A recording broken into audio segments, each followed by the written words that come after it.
Here the readers gather to watch the books die. They die suddenly, as if thrown from an airplane, or from spontaneous cardiac arrest. They live, and then suddenly they die. And the reader who watches this is at the moment of the book's death, bombarded with images documented through the smiling lipstick face of a journalist who has shown up to report on the death of the books. The milk was poisoned, and 42 babies died. She laughs as she fondles the ashes of the dead books, and the death of 42 babies is equal in value to the death of this book, which is equal in value to the 90-year-old woman who shot herself,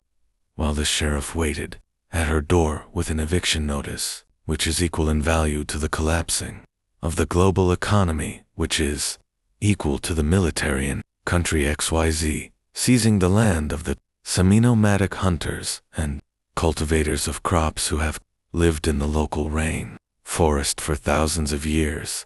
The reader opens a dead book and finds an infinite amount of burnt ash between the bindings, and when the ash blows in the wine, the lipstick says that every death in the world is equal to every other death in the world, which is equal to every birth in the world, which is equal to every act of dismemberment, which is equal to the death of a jungle, which is equal to the collapse of the global economy. And hey, look, there's another lady falling out of a window. She looks about equal to the poet hurled out of his country for words he wrote, but which did not belong to him, and whose death is about equal to the girl who was shot on the bus on her way to school this morning, which is just about the same as the bearded man whose head was shelved into a sack while water was dumped over it, and he died for an instant, and came back to life and talked, and